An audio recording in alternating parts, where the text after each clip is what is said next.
Jetzt kommen wir zu den Anzeichen von Stress und Unwohlsein bei Wellensittichen. Sie verstecken Krankheiten oft bis zum letzten Moment. Das ist ihr Überlebensinstinkt. Deshalb ist es so wichtig, ihre subtilen Signale zu verstehen. Stark aufgeplustertes Gefieder. Sieht ein Welli aus wie ein flüchiger Wattebausch, sitzt auf beiden Beinen und hält die Augen halb oder ganz geschlossen? Das ist in den meisten Fällen ein deutliches Zeichen für Krankheit. Doch wie unterscheidet ihr das vom normalen Plustern bei Müdigkeit? Müde Wellis schlafen meist auf einem Bein. Und in der Regel, da sie immer sehr wachsam sind, werden die Vögel, wenn ihr näher an sie herangeht, den Kopf aus dem Gefieder nehmen, egal wie fest sie schlafen. Kranke Wellensittiche ignorieren euch meist. Sie sitzen oft stundenlang regungslos an derselben Stelle, während gesunde Wellis ihre Siesta nach einer halben Stunde meist unterbrechen. Struppiges Gefieder und ein Zusammenkneifen der Augen, das auf Schmerzen hindeutet, sind ebenfalls Zeichen für einen kranken Welli. Stress kann bei den sensiblen Vögeln viele Formen annehmen. Gestresste Vögel haben meist ein extrem eng am Körper anliegendes Gefieder und geweitete Pupillen, beides auch ein Zeichen von extremer Angst bis Panik. Reagiert der Welli so auf euer Kommen, solltet ihr sofort den Abstand vergrößern, bis sich der Vogel wieder beruhigt hat. Selbstverstümmelung wie das Federrupfen kann auch ein Anzeichen von Stress und Langeweile sein. Manche Vögel kauen auch aus Langeweile an ihren Füßen und Zehen. Das habe ich schon häufiger bei meinem Hahn Kirby beobachtet. Er knabbert nicht nur liebend gern an Seilen, sondern bearbeitet auch seine Füße mit dem Schnabel. Ihr solltet immer beobachten, ob die Vögel sich dabei nicht schwer verletzen. Sobald Blut fließt, solltet ihr beim Tierarzt abklären, ob nicht ein Parasitenbefall dahinter steckt, denn Milben führen oft zu einem unerträglichen Juckreiz. Verändertes Fressverhalten. Frisst ein Welli weniger, nimmt er ab oder frisst er mehr als sonst? Denn wie wir Menschen kann die Stimmung, zum Beispiel eine Depression, Einfluss auf das Hungergefühl nehmen. Und wie wir können die Vögel auch einfach aus Langeweile mehr fressen. Ihr könnt übrigens auch aus dem Fressen ein spannendes Spiel machen, mit Futter verstecken. Entweder versteckt ihr den Lieblingssnack Kolbenhirse, zum Beispiel zwischen zwei Papptellern, oder ihr streut Futter über Lehm und formt kleine Kugeln, die die Vögel dann anpicken können. Ein Video dazu verlinke ich euch. Nicht nur das Verhalten, auch die Laute der Wellensittiche verraten Unwohlsein, Langeweile oder sogar Angst. Schreit der Welli ungewöhnlich viel, ist das ein Alarmsignal. So hatte ich zuletzt, als ich von der Arbeit kam, mal nicht alle Wellis durchgezählt. Deswegen war mir zuerst auch nicht aufgefallen, dass ein Hahn fehlte, bis sein Partnervögel Easy lauthals nach Krümelchen rief. Ich wollte ihn schon anmeckern, weil die Sittiche meist auf die Rufe der Gartenvögel antworten, bis mir dann plötzlich auffiel, dass ein Hahn fehlte. Er hatte sich in mein Schlafzimmer verkrümelt und nicht mehr ins Vogelzimmer zurückgefunden. Lautes Zetern, vor allem der Hennen, hatten wir ja schon. Das kann entweder ein Zeichen von Unzufriedenheit oder Langeweile sein. Meine hängende Sky regt sich häufig auf, wenn ein Spielzeug nicht so wie sie will und schimpft dann lauthals. Beißen wird oft als Aggression missverstanden, vor allem von neuen Vogelhaltern. Dabei ist es meist nur die letzte Verteidigung. Denn wann beißen uns die Vögel? Wenn wir sie einfangen und in der Hand halten.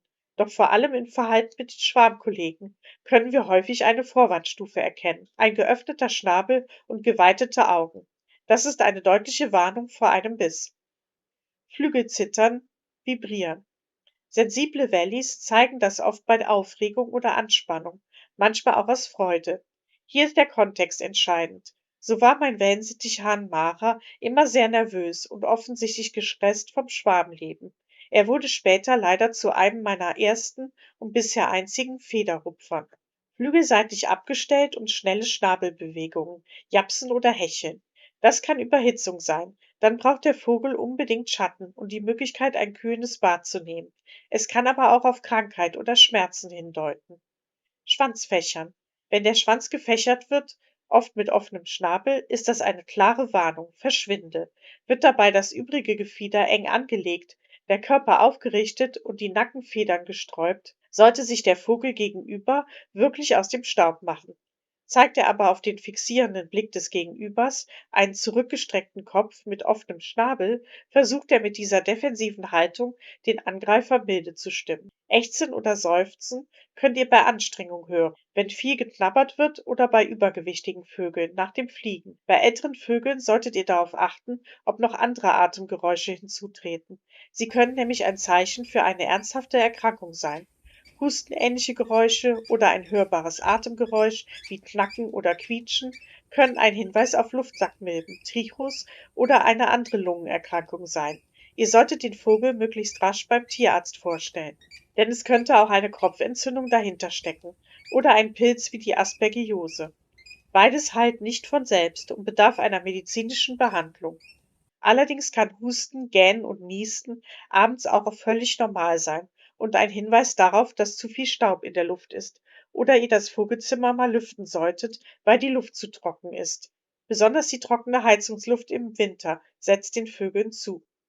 Sträubt euer Wellensittich die Federn am Hinterkopf zu einer Art Punkerfrisur, ist der Welli wütend oder stark verstört.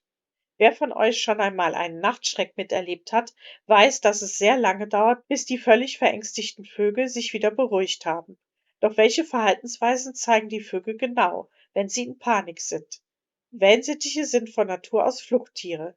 Ihre Reaktionen auf Bedrohungen sind tief in ihrem Überlebensinstinkt verwurzelt. Wenn wir das verstehen, können wir Situationen vermeiden, die auf unsere Wellis beängstigend wirken. So erkennst du Angst. Eine angespannte Körperhaltung. Das Gefieder liegt eng am Körper an. Der Vogel macht sich so schlank wie möglich. Die Augen sind geweitet, der Blick fixiert auf die vermeintliche Bedrohung. Der Welli verharrt regungslos. Er starrt regelrecht und duckt sich vielleicht sogar. Das deutliche Heben und Senken der Brust zeigt eine beschleunigte Atmung. Der ganze Körper kann auch leicht zittern. Wenn der Vogel Angst hat, weil du ihn einfangen willst, ist meist ein letzter Protest mit lautem Gezeter oder Warnrufe der anderen Wellis zu hören. Ist ein Fressfeind oder eine andere Bedrohung in der Nähe, verschwimmt der ganze Schwarm meist abrupt. Sobald sich eine Möglichkeit ergibt, wird der Vogel versuchen zu fliehen. Deswegen seid behutsam, wenn ihr die Wellensittiche einfangt. Ich habe schon häufiger erlebt, dass die Vögel sogar ihre Schwanzfedern geopfert haben, nur um meiner Hand zu entgehen. Das nennt man Schreckmauser.